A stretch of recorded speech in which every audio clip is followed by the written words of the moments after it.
Hello guys, मैं नीरज कुमार झा फिर आपके लिए लेके आया हूँ आपका पैरेलल रिट्रीट स्लोप थ्योरी। मैंने आपको पेंक और डेविस के थ्योरी इससे पहले मैं बताया था, और एलसी किंग के थ्योरीज जो है सो आपका बच गए थे। ठीक है, तो एक बार हम लोग फिर से शुरू करते हैं। थोड़ा सा मतलब ये बैकग्राउंड जान लीजिए कि अर्थ के अंदर से जो है ना इंडोजेनेटिक फोर्सेस जो हैं वो कंटिन्यूसली आपका मतलब कि रिलीज होते रहते हैं, जिसकी वजह से अर्थ का जो अपर सरफेस का शेप है वो कंटिन्यूसली चेंज होते रहते हैं। और फिर उसके बाद आता है आपका मतलब कि एक्शन में वेदरिंग और इरोजन। वेदरिंग के प्रोसेस से वो बस रॉक्स जो है सो वो ब्रेक होते रहता है, जो इंडोजेनेटिक फोर्स की वजह से अपर में आपका उठा हुआ रॉक्स है ना, वो आपका मतलब कि बताया था मैंने वेदरिंग में आपको कि फिजिकल रीजन्स हो, केमिकल रीजन्स हो या फिर बायोलॉजिकल रीजन्स हो, मतलब कि वो ब्रेक होते रहता है आपका, मतलब कि वेदर्ड होते रहता है। और फिर उसके बाद एजेंट आता है आपका इरोजन का, जो आपका उसको इरोड करके और मतलब कि नए नए जो है सो आपका मतलब कि क्रस्ट पे अलग अलग मतलब कि रिलीफ फीचर जो है सो उसका निर्माण करते हैं, मतलब उसको बनाते हैं। अब इसके बाद जो है सो हमने दो और पढ़ लिए थे आपका कि मतलब डेविस का थ्योरी पढ़ लिया था स्लोप के बारे में, और आपका पेंक का भी पढ़ लिया था। तो अब आज हम लोग पढ़ेंगे आपका पैरेलल रिट्रीट स्लोप थ्योरी। इसको आपका दिया था एलसी किंग ने। तो देखिए इसका इंट्रोडक्शन कैसे लिखेंगे तो वो समझ लीजिए कि आप लिखना parallel retreat slope theory was notably championed by L C King. ठीक है, लेस्टर चार्ल्स किंग नाम था इनका। ठीक है, उन्होंने ये प्रपोज किया था कि उन्होंने कहा कि स्लोप जो है ना वो इवॉल्व होता है आपका पैरेलल रिट्रीट से, मतलब कि वेदरिंग होने के बाद जो है ना बैक वेस्टिंग से पैरेलल फॉर्म में आपका फॉर्मेट में वो डिपोजिशन जो है वो होते चला जाता है। और मतलब कि वो मेंटेनिंग करता है आपका देर ओरिजिनल शेप्स। ठीक है, एंगल्स में, मतलब शेप्स में और एंगल्स में, ओरिजिनल शेप्स में ही आपका वो मतलब स्लोप का निर्माण करता है, मतलब बनता है। जब रॉक मास आपका स्ट्रेंथ जो है सो कांस्टेंट रहता है और मतलब कि बेसल डेब्रीज जो है उसको लगातार रिमूव किया जाता है। अब ये एक मतलब फिगर मैं आपको बता दे रहा हूँ, इंसलबर्ग जैसे है आपका। तो कोई कोई आपने देखा है ना कि ऐसे करके डम टाइप का एक माउंटेन है, बस उसका मतलब रॉक सब जो है बाहर का वो एक्सपोज हो चुका है, और इसके चारों तरफ जो बड़े वाले पोर्शन है ना वो आपका इधर रोड इस टाइप से पूरा डेवलपमेंट हो चुका है अर्थ का भी। तो इस तरह का जहाँ पे दिखे ना आपको मोनार्ड नॉक्स जैसे आप सर्च करना तो आपको दिख जाएगा ऐसा शेप का। तो ये सारा जो है ना मतलब कि वो पैरेलल रिट्रीट स्लोप का ही एक पार्ट है आपका।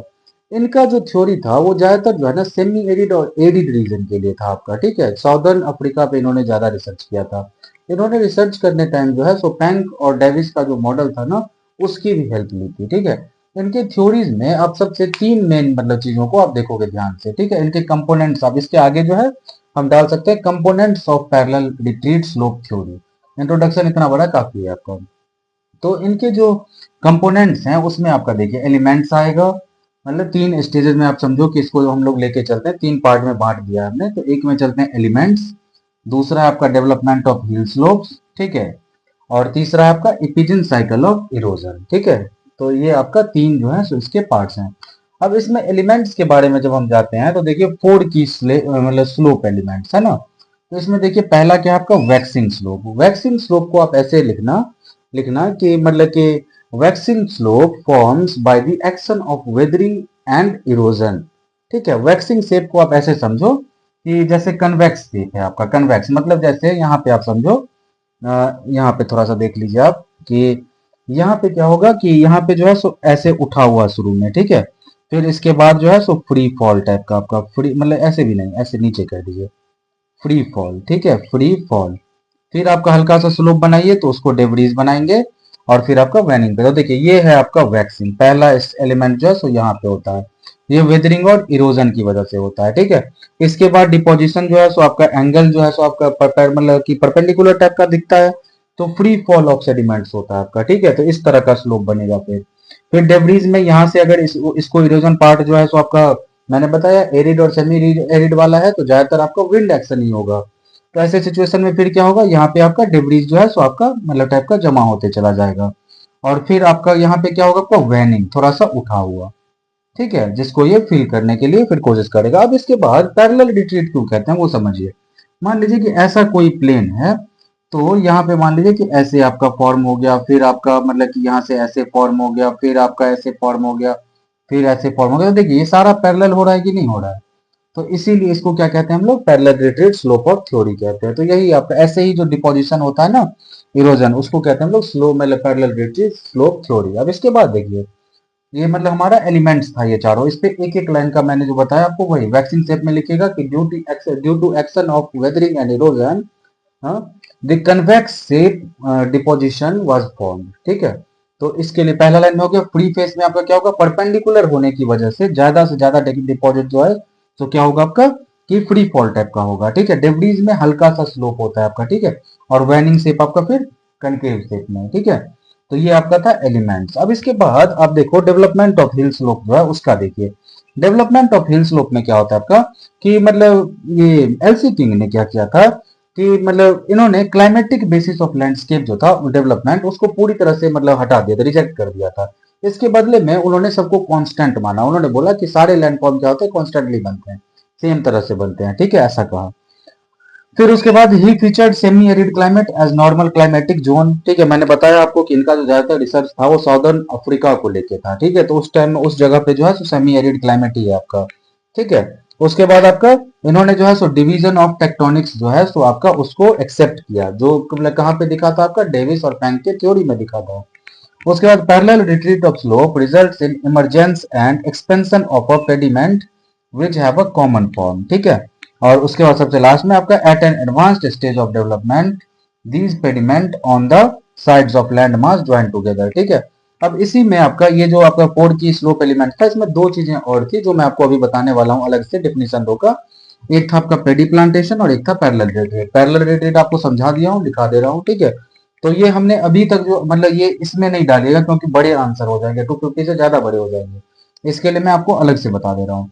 तो ये पैरेलल रिट्रीट स्लोप थ्योरी में फिर से क्या मतलब समझ लीजिए कि पहले इंट्रोडक्शन पार्ट हो गया, फिर इसके बाद इस पे components of LC king theories जो है उस पे चलेंगे, जिसमें एलिमेंट सबसे इंपॉर्टेंट है।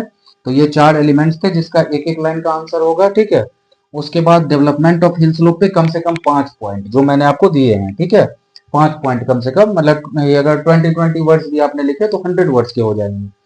उसके बाद हम लोग चलते हैं इपिजन साइकिल ऑफ इरोजन पे। ठीक है, और फिर हम लोग इन दोनों का डिफिनेशन पढ़ लेंगे, अगर कम पड़ेगा तो ये दोनों डिफिनेशन से कर देंगे। ठीक है, तो चलिए शुरू करते हैं। समझ गए ना। अब आगे का देखिए आपका ये क्या है, मतलब इपिजन साइकिल ऑफ इरोजन। ठीक है, तो ये आपका सिर्फ वाटर और विंड के थ्रू होता है। इसका ना मतलब कि इसमें कितना 3 पॉइंट, एक और पॉइंट आप जोड़ लो।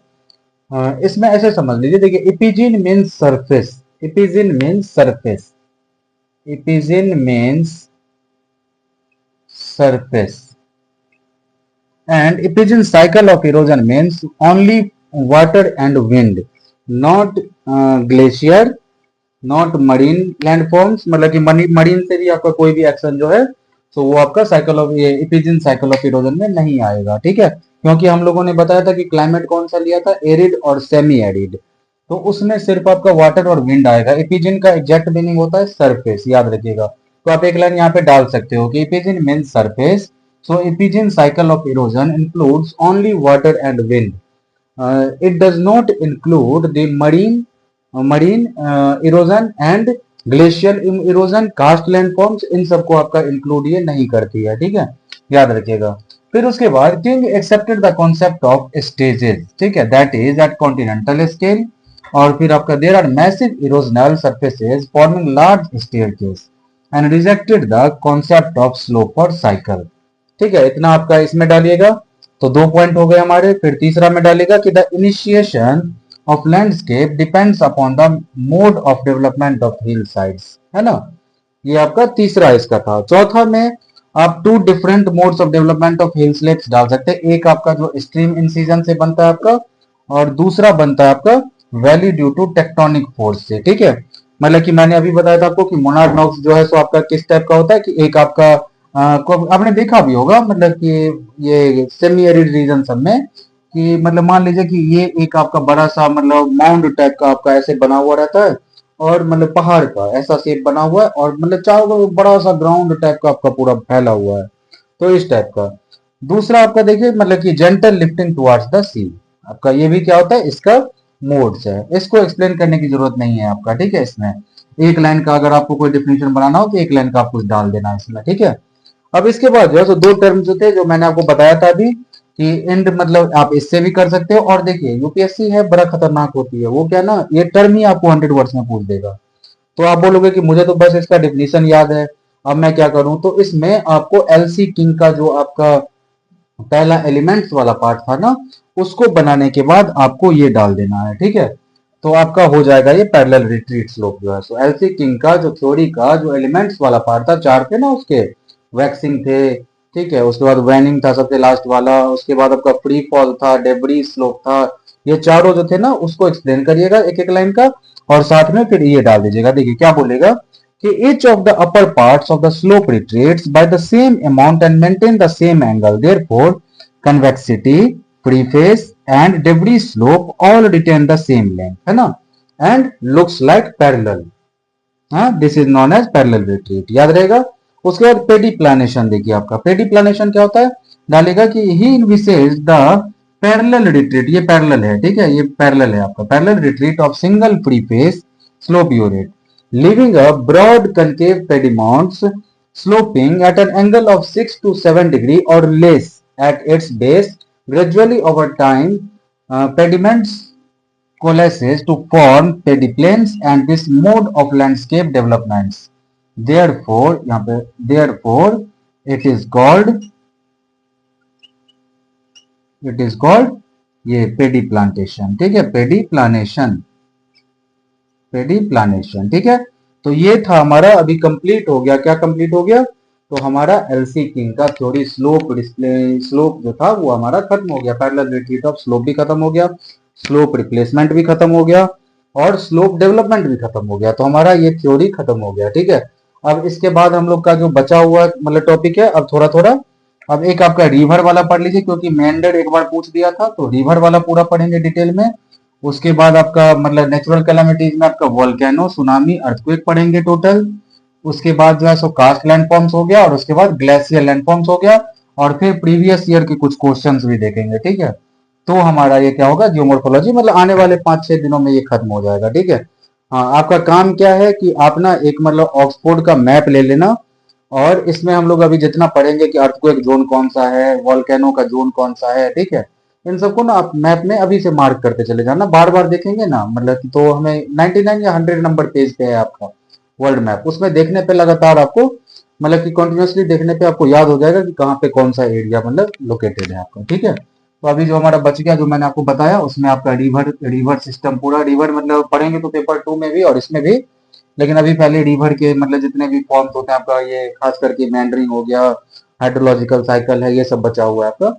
तो एक इसको ले लीजिए एक साथ। उसके बाद कास्ट लैंडफॉर्म हो गया, कास्ट लैंडफॉर्म हो गया, एओलियन भी नहीं पढ़े, इसको भी पढ़ ही लीजिए, एओलियन एलियन जैसा आपका इसका भी पढ़ेंगे। उसके बाद आपका ये, उसके बाद कास्ट के बाद हाँ जियोलॉजिकल मतलब कि, हाँ क्या नाम था उसका,